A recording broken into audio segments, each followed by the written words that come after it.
강아지별의 강아지들에게 소설 읽어주기.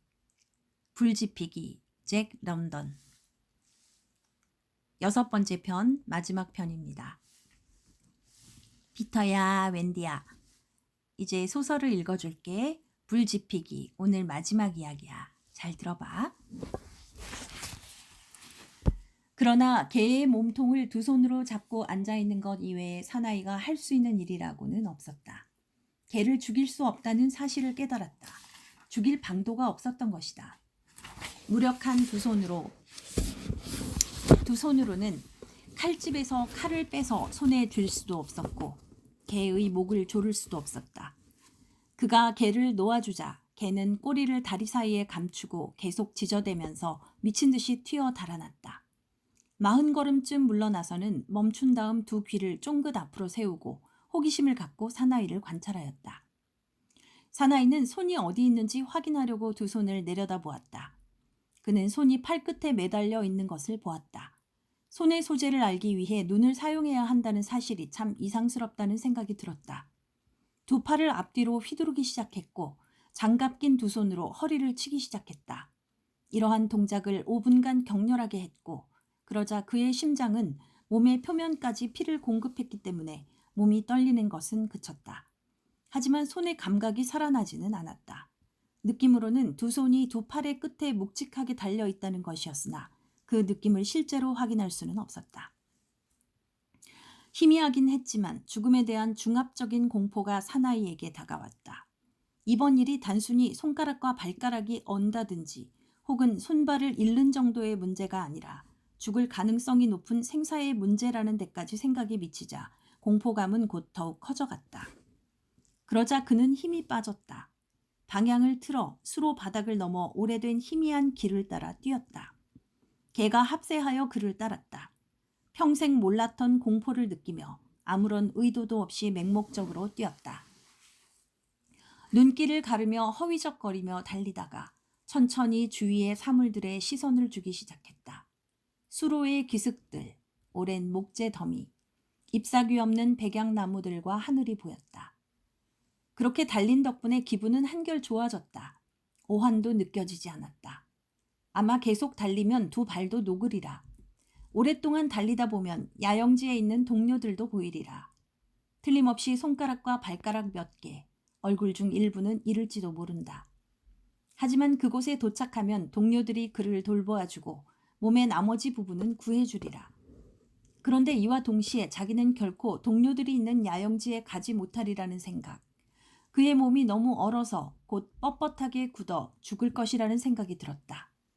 이런 생각을 뒷전으로 밀쳐 보냄으로써 마음속에 두지 않으려 하였다. 때때로 이런 생각이 스스로 밀치고 나와서 자신을 바깥 세상에 알리려 했지만 그는 그 생각을 다시 밀쳐놓고 다른 생각을 하였다.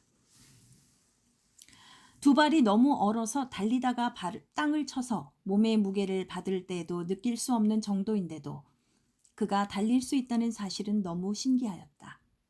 땅 표면 위를 스치듯 지나가는 것 같았고 땅과는 아무 연관이 없는 것 같았다.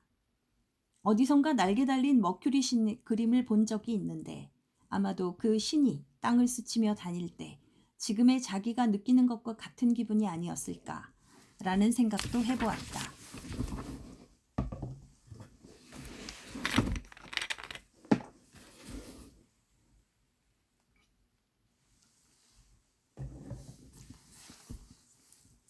야영장과 동료들이 있는 곳으로 뛰어간다는 그의 생각은 한 가지가 잘못되었다. 그는 인내력이 부족했던 것이다. 몇 번을 넘어지고 결국에는 뒤뚱거리다 맥없이 넘어졌다. 일어나려 했지만 일어날 수 없었다. 앉아서 쉬어야 한다고 마음먹었다. 다음부터는 그냥 걸어서 계속 가리라고 마음먹었다. 그가 앉아서 숨을 되찾았을 때 자신이 꽤 따뜻하고 편안하다는 것을 알았다. 떨고 있지 않았고 심지어는 따뜻한 불이 그의 가슴과 몸통에 들어온 것 같았다. 그런데도 코와 뺨을 만졌을 때 아무런 느낌이 없었다. 뛰었다고 해서 코와 뺨이 녹은 것은 아니었다. 또한 손과 발도 풀리지 않았다. 이윽고 그에게는 얼어붙은 몸의 부위가 점점 늘어간다는 생각이 들었다. 그는 이런 생각을 억눌러 잊어버리고 다른 생각을 하려고 했다. 왜냐하면 이 생각을 하면 고통스러운 느낌이 든다는 것을 알고 있었고 그 고통스러운 느낌이 두려웠기 때문이었다. 하지만 이 생각은 없어지지 않고 끝까지 남아 마침내는 완전히 언 모습의 자기 몸을 생각하게끔 했다. 견딜 수 없어서 그는 길을 따라 다시금 미친 듯이 뛰었다. 일단 속력을 낮추어 걸었다. 그러나 몸이 점점 얼어온다는 생각 때문에 다시 또 뛰기 시작했다. 그런데 줄곧 개가 바짝 뒤에서 함께 뛰었다.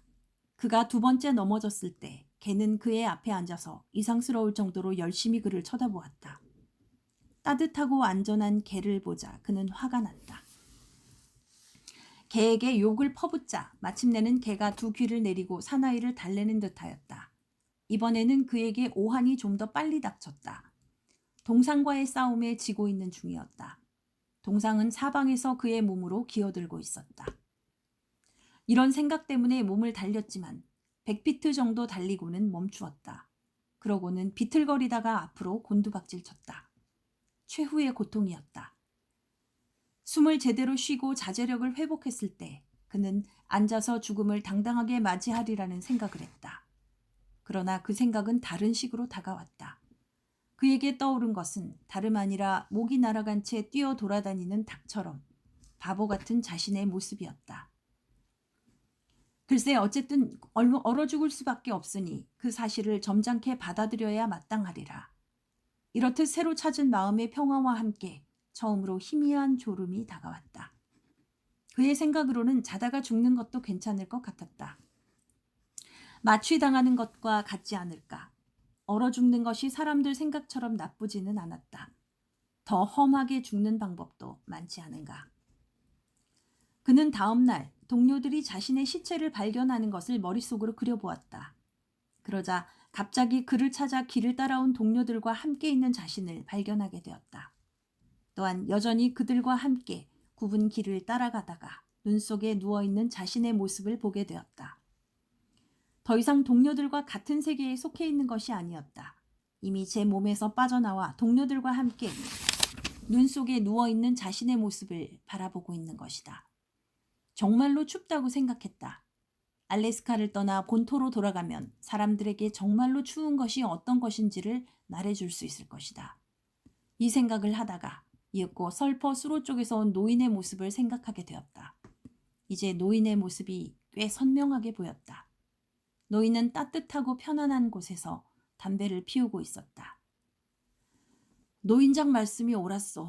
당신 말씀이 옳았던 것이오. 사나이는 노인에게 중얼거렸다. 그러다가 사나이는 평생 맛본 가운데 가장 편안하고 달콤한 잠에 빠져들었다. 개는 그를 쳐다보면서 앉아 기다렸다.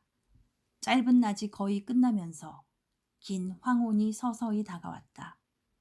개가 보기에는 불을 피울 기미 같은 건 없었다.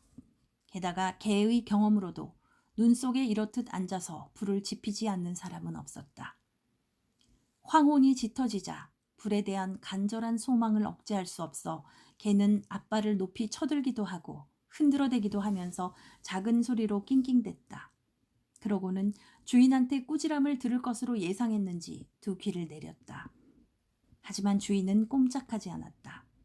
잠시 후 개는 큰 소리로 낑낑댔다. 조금 더 시간이 흐른 후에 사람 곁으로 바짝 기어들어가 죽음의 냄새를 맡았다. 이 냄새 때문에 개는 털을 꼿꼿이 세우고는 물러났다.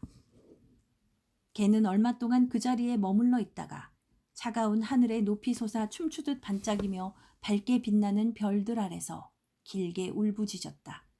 그러고는 몸을 돌려 자기가 아는 야영장 방향의 길을 따라 걸어갔다. 음식과 불을 마련해 줄 다른 인간들이 있는 곳으로. 끝. 피터야, 웬디야. 이 이야기 한 편이 다 끝났어. 어때? 들을만 했어? 자, 다음에는 또 엄마가 다른 재밌는 이야기를 또 들려줄게. 잘 자, 아가들아.